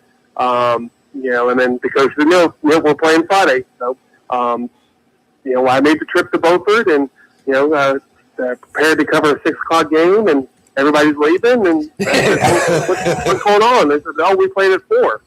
And I'm like, well, maybe he said 1600, and you got it screwed up. No, I mean, it is a devilish of a school, right? And the team that they were playing was the Mariners, so you can put two and two together, and then you kind of put all the pieces together. And so let's just say I was very frustrated, and you try to have some restraint, some withstand, making comments and things like that. But it was just one of the things where you were you're a little frustrated, and you make a little post saying, "Hey, I understand. Hey, coach." Yeah, hey, I don't ever do that. Yeah, you don't like socialist media. I say I went all the way to Sampson County a couple of weeks ago for a meeting, and that's like an hour and a half drive where I had to go. The meeting was 15 minutes. I'm like, that's 3 hours of driving for 15 minutes. You know where Zebulon is? Yes. I do. Yes. Chris, you know where it is. I've been there a couple of times. I was in Wilmington in my days that I shot weddings. I went there 1 week early for a wedding. That's on you. That was all on me. I went to the wrong funeral once, so that's a whole nother story. Well, I went to the wrong church one time, but I did that because need church. The guy that I went there, this was for a wedding. The guy that I was shooting for gave me the name of the wrong church. National Day of Prayer. But there was a wedding going on at that church too. So okay, getting back to sports. I want to end that story that Chris was talking about on a positive note. You did get the final score, right? They mailed it to him. It's in the mail. It'll be there next I week. at least got the final score. And hey, I at least put because we were able to jot down mileage for expense reports every month. I still get the expense report. Okay. Very good. There are some good restaurants there. You could have had some food while you were there. Put that on the expense report. Getting back to sports. But no, I saw I you. wanted to come home because my wife was cooking. Oh. We weren't. And So you got home cooking, early and then tried to explain that to your wife, right? Yeah. Well, and no, my wife and kid, 13-year-old now, enjoyed having me home on a Friday night, and so that was nice. Yeah. So we had spaghetti on Friday night. Something about you and spaghetti, Chris. I like spaghetti. I love spaghetti, but Not in a Chris can. really likes spaghetti. Not He in a likes to can. throw it Not- around, not huh, in- Chris? Not in a can, I don't. Dixon softball defeated Northside on Tuesday to clinch at least a share of the Coastal Conference title. That's excellent. Yes, excellent. Yeah. Good, Yes, they're Dixon. doing well. And I did a story on one of their ball players, a young lady named Lily Keeling. She's only a 10th grader, a sophomore, but she's the catcher. And so, as a catcher, you're a natural leadership position. So I talked to her and the coach about kind of her emerging as one of the area's best players, and she was well spoken and said the right thing. So those are stories people like to read about just kind of the outside the box type of stories, and instead of the box score, this play by play type of story. So people enjoyed seeing those human interest stories, the feature stories. Now, did we discuss, I think we might have discussed it last week. I think so. The story that you published about the baseball player, he's playing baseball now for Jacksonville High School. Did we talk about that? Who lived in Holly Ridge back many years ago, and there was a house fire that killed some of his siblings? Yeah, we talked about that last week. Right. And, that was a tearjerker of a story. Yeah. So, but yeah, again, like I said before, I mean, you never want to take advantage of someone's misfortunes, their pain.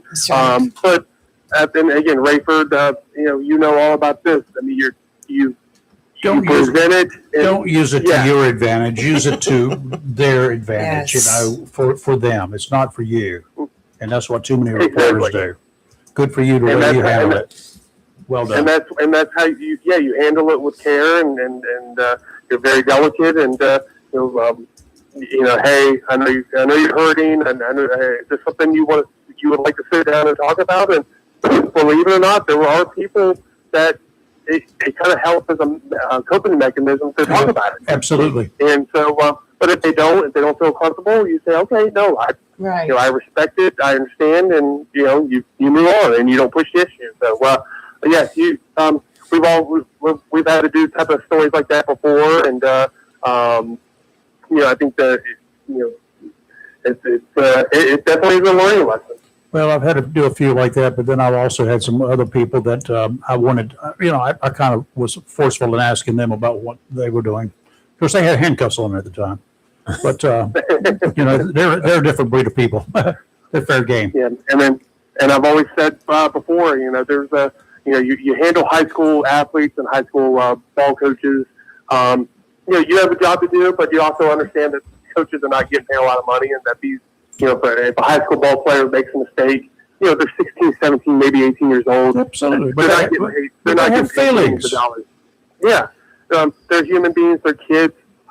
Now, one of the reasons why, the professional athletes are getting paid $80 million is because, they're getting paid all that money. So if they make a mistake, or if a coach, who makes that much money says something that maybe, that's one of the reasons why you're getting paid that much money.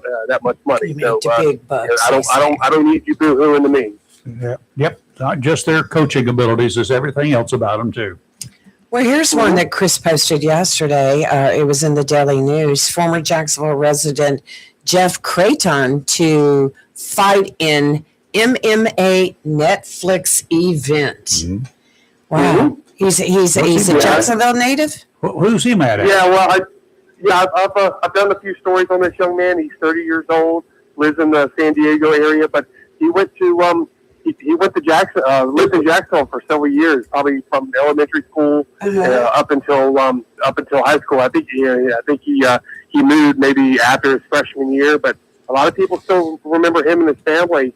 You still remember him and his family, and so he's been a mixed martial arts fighter for many years, and he's done quite a few cool events, and he's going to be fighting in an event in a few weeks that's going to be broadcast live on Netflix. So kudos to him, and we'll see how he does. Yeah, kudos. Yep, absolutely. I think it's a spam call. All right.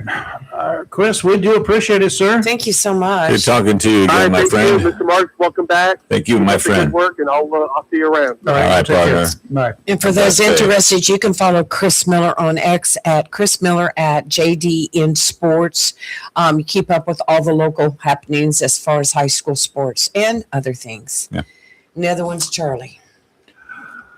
Charlie. Good morning, Charlie. Hey, can I make a radical change from the conversations that you guys have been talking about? Which one? We've had several on the table this morning, so go ahead.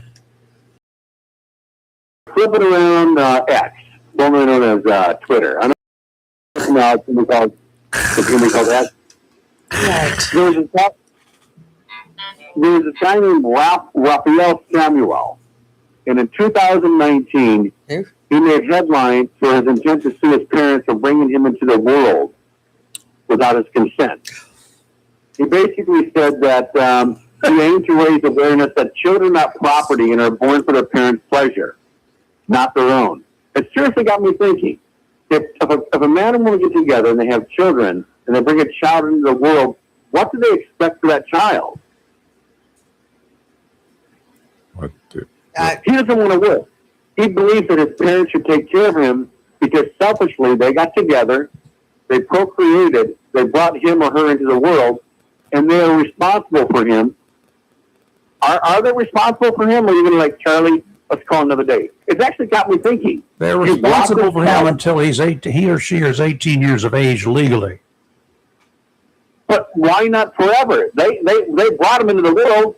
If you have a dog, if you adopt a dog and you say, listen, I'm going to take care of this dog until its death, you're responsible for that dog or cat until its death. Why are you not responsible for a child? There is a sincere difference, a serious difference between a dog, a cat, and a human being. You cannot be cruel to a critter, but they are still property. Well, he has this thing called anti-nationalism belief. He identifies with, huh? Good for him. Good for him. I don't know. I just thought this was fascinating. He said that children are born without consent and are forced into a life of struggle is akin to slavery or kidnapping. I just thought this was interesting. Maybe it makes no sense, but it is kind of weird. Honey, I love you too, honey. Let's bring a kid into the world. All right. There's your consent. There's your consent. What? There's your consent. I mean, they consented when the husband and wife, man or woman, whatever, chose to have that act and procreate. They made their decision. But are they responsible for everything that happens to that kid? Why until 18? Why does it cut off at 18? Because there is a thing called the law, and they have determined that a person, when he or she reaches the age of 18 in all of our United States, that he or she is an adult, and they are responsible for themselves. So, Charlie, I'll give you, Charlie. So let me turn it around just a little bit for a second, for sake of conversation. Here in North Carolina, specifically Onslow County, if you are 17, you can quit school without your parents' permission. Okay.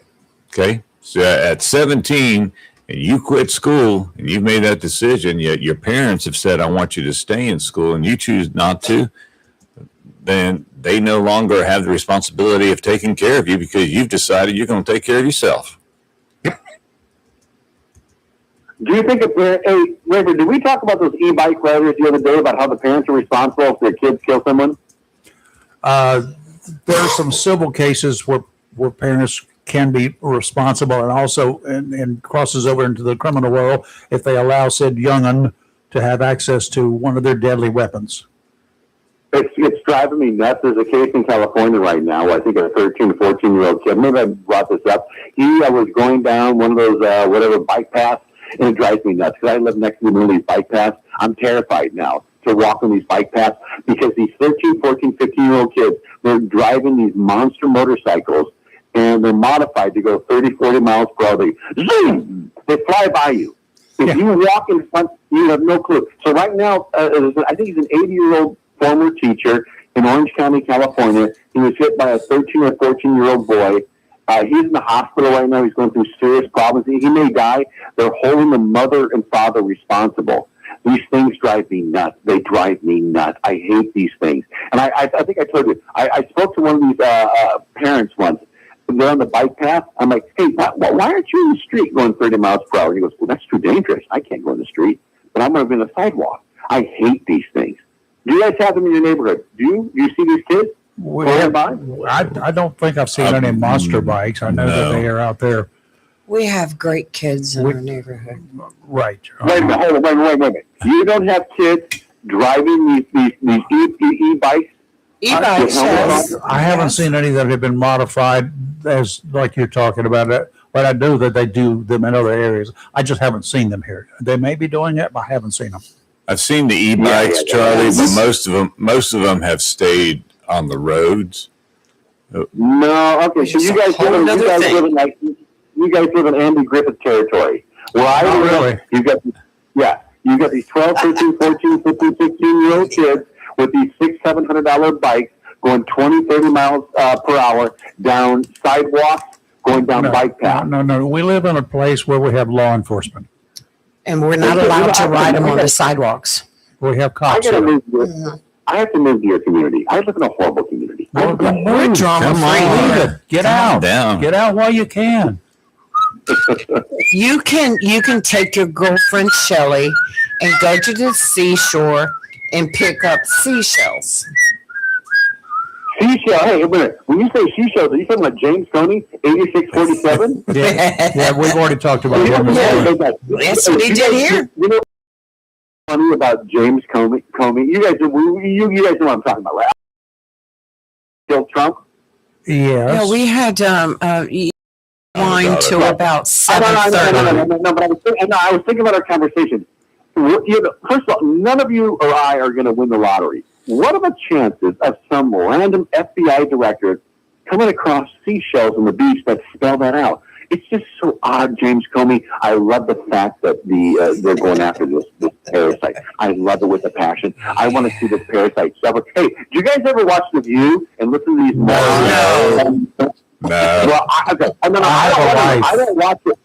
No, I don't watch it for entertainment value. I watch it because I want to destroy my brain because That's doing it, Charlie. That would do it. It's working, Charlie. Just keep it up. Yeah, in a nice, kidding way. Thank you. With that, it's working. It's working. Keep it up. Have a blessed day, Charlie. Have a good one, Charlie. I like Charlie. Charlie and I get along. Yeah, you know, when Charlie mentioned the bike, and you and I were whistling the Andy Griffith show. It brought back one of the. She's fired. She can't do it. Whistle. She would. Oh God! See, that's how I whistle. My whistle so loud. I can't do it. They just. But I would have told Charlie. Charlie, do you remember the episode where the little boy was riding his bicycle on the sidewalks, and he said, "Go ahead, lock up my daddy. I don't care. I want my bike." And he ended up in the woodshed. That is called justice. Well, let me tell you, first of all, let me get back to this one. You remember a couple of weeks ago how I went on about we need to take the odd year elections and move them to the even years. Yep. We'll save all that money. We'll increase voter turnout. It's a waste of time to have municipal elections during the odd years. And I told you that there was a couple of counties that had been doing a pilot test for them. Well, I found out a couple of weeks ago that Kenton Kinston, I call it K-Town, was getting ready to submit legislation to have theirs change. Well, guess what? Pink Hill and Newbern now have joined in the quest to change their municipal races to the even years that will be at the same time of the midterms and the presidential elections. Kudos to them. I've talked to some county commissioners. I've talked to some city council, and I will be talking so to. Much more sense. So more people will turn out for it. It For proves it. all of the races, they will turn out for it. The figures and the numbers, everything, the ones that have already tried it and been doing it, they've seen an increase in voting on those on the I even get some people aboard Camp Lejeune to vote. even years. But think about the money the county will save. Absolutely. Not having to do 14 days of early voting, then a day of an election. Twice. Twice. They do it every odd year. So, Do they have ward systems? they don't have ward systems that I know of. Kinston, I think they do. And that's a whole nother story. We're right special here. Oh, Yeah, there's so far I think on the petition that the side that's against having the ward systems taken out here, I think so far they've got a little over 300 people that have signed their petition. Let me see right here. Is that I'll give you an Ward 1? update. So far, there's 332 people that have signed the petition to keep it as it is. so that's the That's Ward to 1, keep, yeah. That's Ward to, 1 system? No, the Ward 1? we have 4 wards. I know. Yeah. What is that? That's the total amount of people in Ward 1? Oh, I see what you said. Could be. total number of voters. No, I don't think the people so. That vote. Right. Yeah. But I'm reading the other side, and I still don't see. I still don't see where keeping it as a ward system is beneficial, is fair. Because if there was all at large, like our county commissioners, anybody in the city can run. That's right. Correct. If you don't live in a ward 1, 2, 3, or 4. But it messes up with the abilities for a black person to be elected. That's the argument. I mean, somebody like what's Miss Washington, African American. Yes. Yes. She's a member of the council, right? Right. Yes. Oh, how did she get elected? By vote. Okay, by everybody in that ward, right? Right. And she's got a big ward, right? Right. Oh, okay. Well, the thing The about it mayor of is, Richlands again is what? he's African. He's black. Yes. How many He's decades? been mayor for a long time. Decades, right? Almost. Yes, He keeps getting elected by black people. I will say that there's He's a people of man. color that live all over the city. Yes. So why are we grouping? Why are we saying okay, just the ones in this African ward? American. I don't think it's a good enough argument, in my opinion. I think open it up to everyone in the city. That argument has flown the coop. It's over. Yeah, I mean, it's time ago, and I know there were some lawsuits at the time, and Yeah, boo-hoo. My own personal opinion is I don't believe that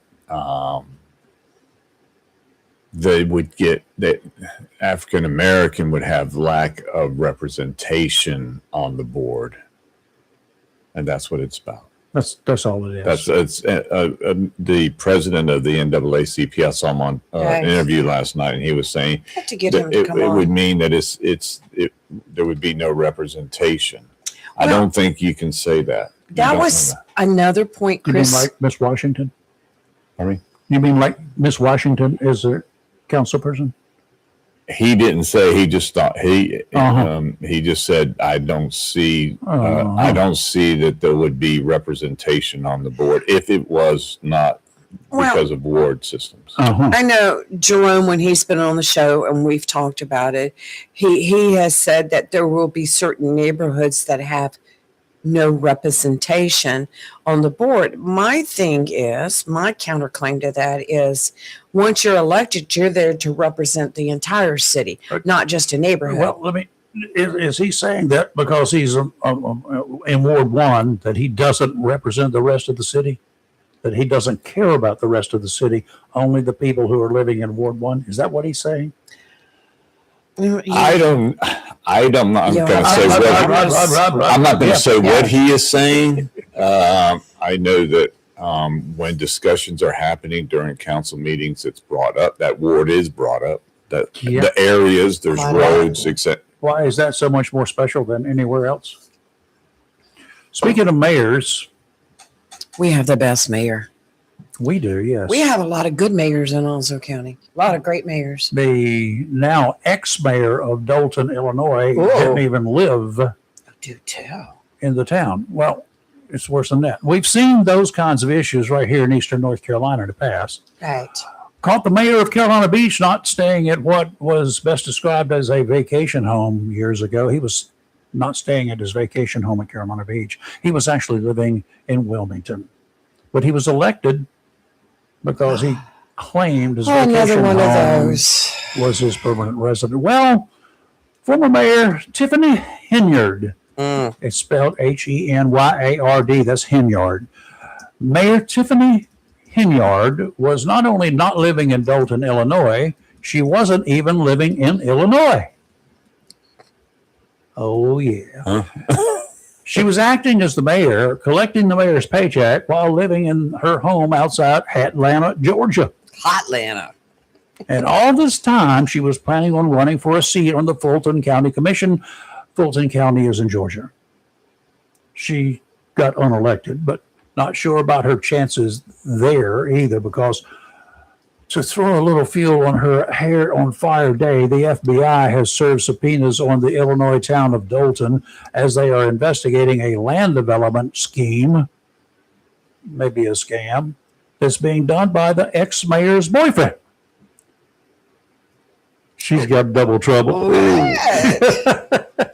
There's a jerk in every crowd, right? But there's one time and place where you do not want to have your self-proclaimed privilege displayed. That's aboard an airliner that will not take off until you behave. Monday, on a Miami to Atlanta Delta flight, a passenger was removed from a plane in Miami after refusing to end a phone call before takeoff, causing a delay and enraging other travelers. Crew members repeatedly told the passenger to hang up while the plane was taxiing, but the idiot refused to get off the phone. It resulted in something that you don't want: disruptive behavior. That is a bad pair of words to be using.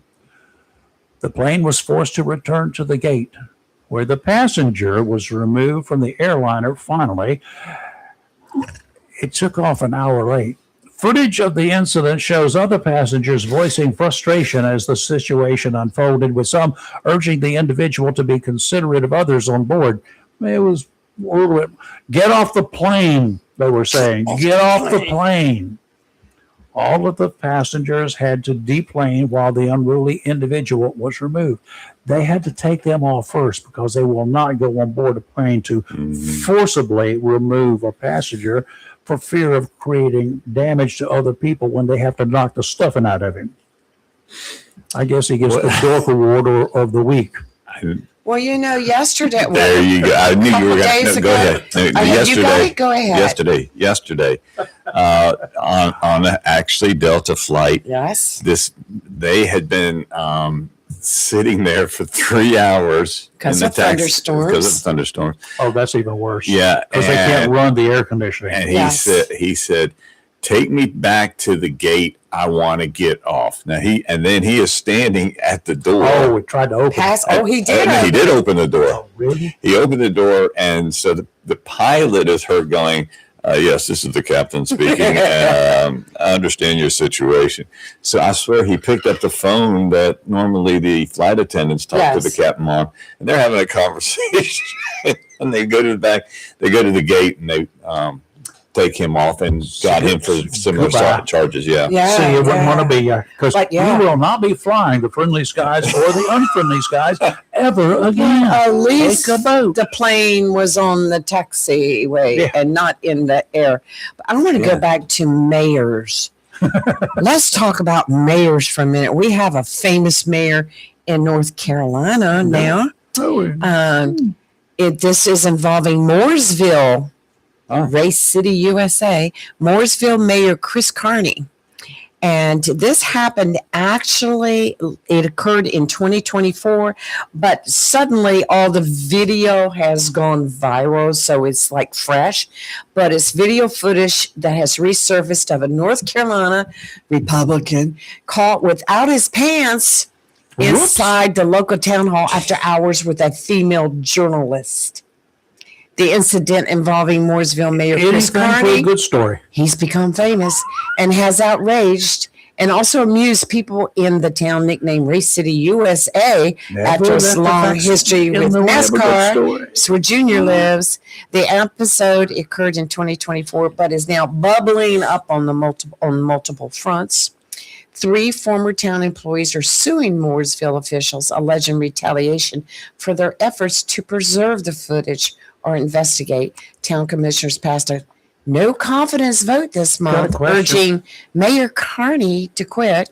And a judge last week ordered the town to release the video of the incident and move the town has forestalled by appealing Wednesday. Yeah. Was the journalist a male or female?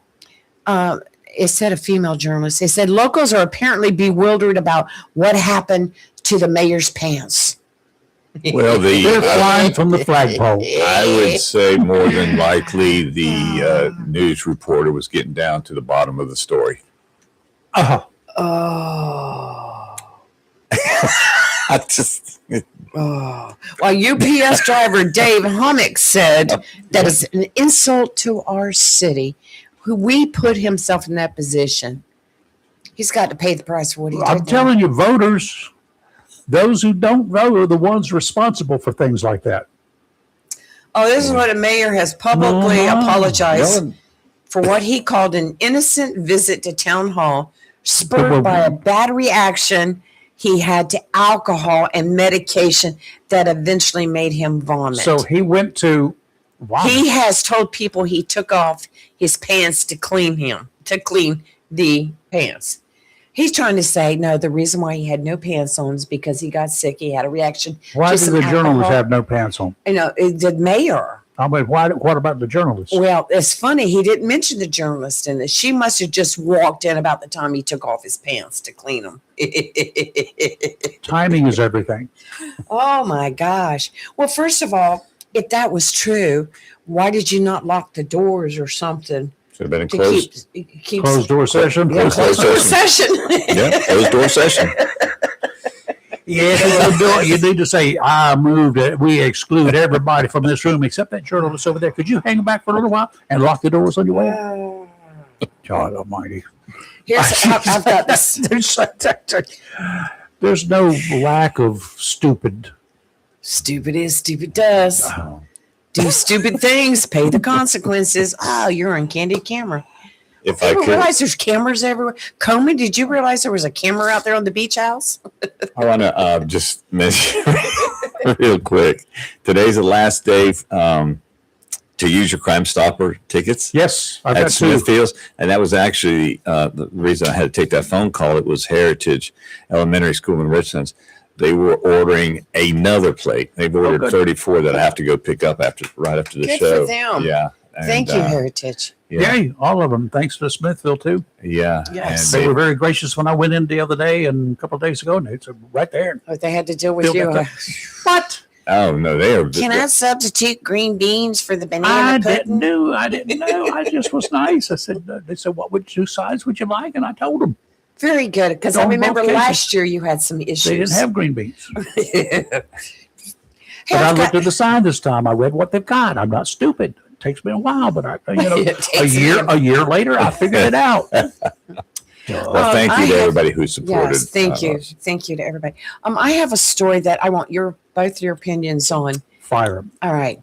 And this is based on reports from late 2025 and early 2026. An 81-year-old Georgia woman identified in social media reports as Margaret Wilson shot and killed 2 teenagers who were breaking into her home. I don't know if y'all have probably not seen the video, but these kids were violently stomping her front door and kicking it in. Good. Key details of the incident. The teens, reportedly aged 15 and 16, attempted to break into the woman's home around 11 p.m. by That's good kicking in enough. her front door. Yep. The homeowner, who was home alone, felt her life was in danger, Absolutely. fired a revolver at the intruders as they forced their way in. Did she get them One both? teenager died at the scene. The other later died at the hospital. Good Now, shooting. the families of the teenagers sued the 81-year-old woman for $1 million, claiming she used unnecessary deadly force. Uh-huh. A Georgia judge dismissed the lawsuit, ruling that the woman acted within her rights under the self-defense laws. Castle Doctrine. Castle Let me Doctrine. explain to you the one in North Carolina. I Stand know your this one ground. pretty well, okay? Mhm. The stand your ground law here we have in North Carolina. The district attorney will decide in a case like that, the district attorney in North Carolina, right here on, and we've had our district attorney have to make that call numerous times since he's been in office. And once he says no criminal charges, the Castle Doctrine applies, or whatever you want to call it, the stand your ground, they have a right to self-defense. At that point in time, the way that legislation was written many years ago, because I was there when the guy, Senator Tom Goolsbee out of Wilmington, when he was penning it, and I was there with him while he was penning it, and it also prohibits you from being sued.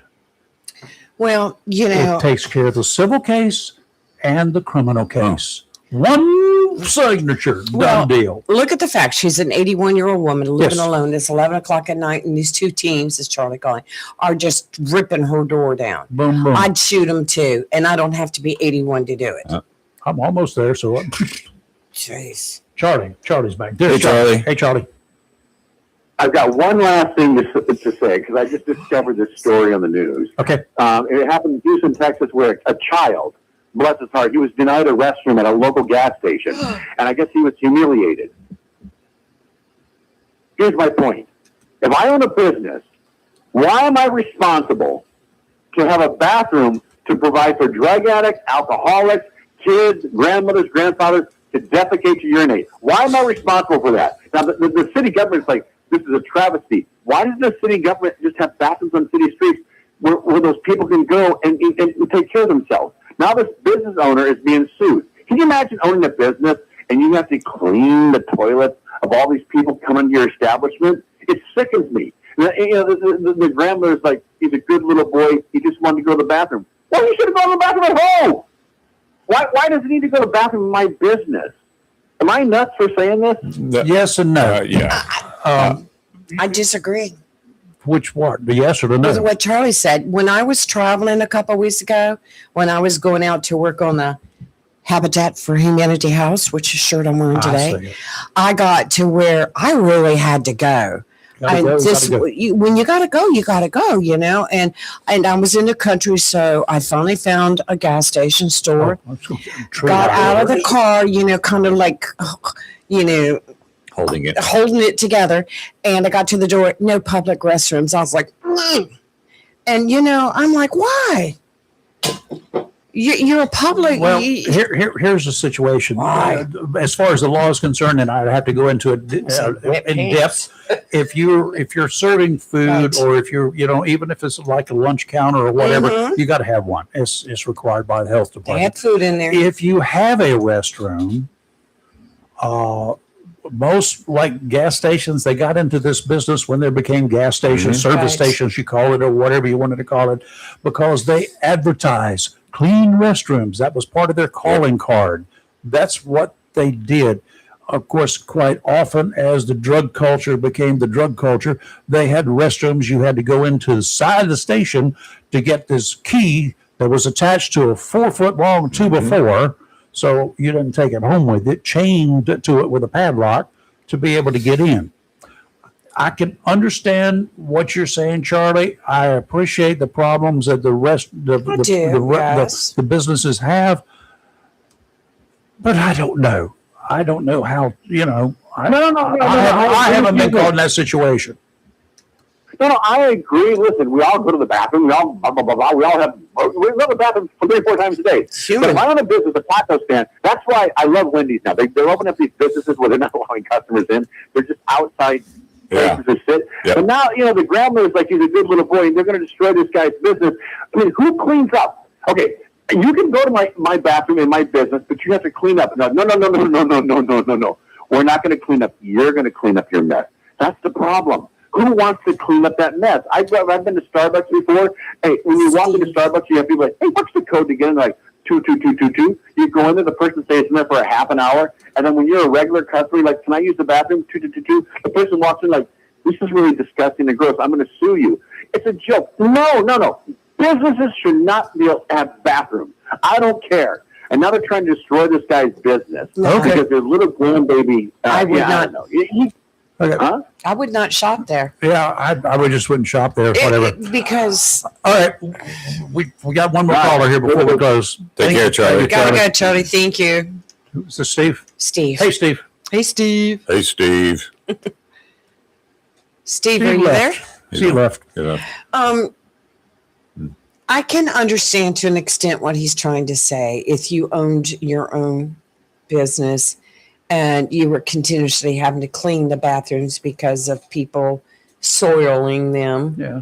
But if you're out there and you're publicly open, and you're selling food and drink, then you should have a bathroom. Yeah. Well, under certain conditions, they are required, but Right. like a lunch counter or whatever. But Steve, what you got? Hey, good morning, guys. Good I had morning. some stuff I want to talk about this morning, but I know I'm late, so I just want to call and tell y'all to have a blessed day. Have a blessed day, This is Steve. so nice. Call back tomorrow. There's always tomorrow. Yes. Yeah, that's what I was going to say. I'll save it for tomorrow. Okay, just real quick, Steve. Well, before you do that, I want you to sing that little tune about tomorrow. Go ahead and try that one. Tomorrow is only a day away. See, That one? that's the one. I can count on him all the time for this. Oh, my gosh. Good job, He Steve. humors me every time. And you were going to say something else, Lee? I don't really. I Save don't it really, She'll remember it for Yeah, tomorrow. I don't remember what it was now. I got thinking about tomorrow. Thank you, Steve. Have a blessed day, Steve. Bye. Oh my gosh. Oh, we have such great people out there. Yes, we Hey, do. dude. Interesting conversations today. Even if we agree or Yeah. disagree, whatever, they're all people. Have fun. I like it. And I'm sorry, but I just have to say, when you've got to go, you've got to go. Well, Timmy was talking about that when he was going aboard the base. I had to wait till I got to the place where we were building the houses, and they had Yeah. they had a porta a potty. porta potty. I had to use That's an that. outhouse. Yes, because I was Now, I'm back going to give you a really in the terrible one here. woods. Right. Let's go back to the airplane. When you're taking off or landing, and you're a little kid, or you have a problem, Yeah. you physically have an issue, you had some really bad burritos at the airport lunch counter. Mine when you wasn't left. that. I just had to But go just tinkle. suppose you did. Tinkle. Suppose you did, and they won't let you get out of your seat to make a head call. They say, no, you'll be disruptive behavior if you don't do what I say. And you've got that thing called the big D. What do? You pray that you can hold it. You won't be able to hold it. Have you ever sat by the bathroom on an airplane? Yeah. I did one time. Long story. I locked the doors. It was flights delayed, canceled, blah, blah, blah. Got one. They stuck me in the jumper seat in the very back by the bathroom door, which would not stay shut. I just told everybody to go up forward. Smelly. Go up there, tell them these are busy. Stewardess says, can you hold the door shut? I'm You like, got no. duct tape? Bring me some duct tape. I'll hold it First shut. of all, I'm in the jumper seat, and that was like riding a roller coaster. Yeah. It was actually kind of fun. They're fun. I need them. But I'm not saving the toilet. No. What would you do if you had diarrhea coming on and you knew it was going to be a discharge and they say you cannot get out of your seat? Well, you just pray. Just too late for that. You hit the button up I here to would get the say- flight attendant, and the flight attendant I probably would will say- take you down there. For anyone that has Hopefully. bathroom issues that may happen, Sometimes you got to get up and run. That's the reason they call it. maybe you should, and I'm not trying to be funny, but maybe you should invest in a box of Depends or something Well, you don't know it when you get on the plane. You're doing Well- fine, but all of a sudden there's this thing from the. I'm saying for the Lunch counter. people that have issues about a lot of bathroom I'm sure issues. they take I'm sure precautions. if it's somebody that just ate we get here, I have no. airport tacos, don't do it. low. Really. Started. We're kidding, What do we have Charlie. tomorrow? Anything? We've got May the Day. three of us. May Day tomorrow. May Day. May Day. First day of May. It's first day of May Day. It's Naked Eve. It's something about you and nakedness. You need to get up with the mayor of Mooresville. Go visit Well, him. Get his come out in the story. garden on Tuesday, on a Saturday. It's Naked Gardening Day. Not for me. Yes, it is. Yeah. No comment. You're live and local real talk, Mm-mm. where we probably should behave more often than we do. National Day of Prayer, Brayford. I'll see what I can find out for tomorrow because I just read the stories last night and I'm like, I don't believe all of this stuff. I can't make that up. I could not, as a fiction writer, create that And much there's a stuff. lot of walking back now on the story that I sent you last night. So Which one was that? the one where they're saying that the shooter in the Washington, D.C. Correspondents' Dinner, that shot that hit the Secret Service agent actually came from the shotgun of the shooter. And now some other people are questioning all that. You So mean besides me? I'm just like, something stinks. Shot him with a shotgun and he fired 5 rounds, maybe? That's And what- missed. Every one of them missed. Well, he fired 5. He got hit with a shotgun blast. No, but I'm telling you, Would you be able to hit the broadside of a barn? Well, what were the other guys with Where their were the guns out doing? They were shooting too. One of them was anyway, because Yeah. I saw that. Well, nobody hit the shooter. I think it's time to go back to the range. Back to the range we go. Idiot. Sure hope Maybe they somebody's were- protecting Maybe me. they were then. using blanks. Okay, we'll see you in the morning. Have a great rest of your day. Be Have a blessed safe. day. Bye.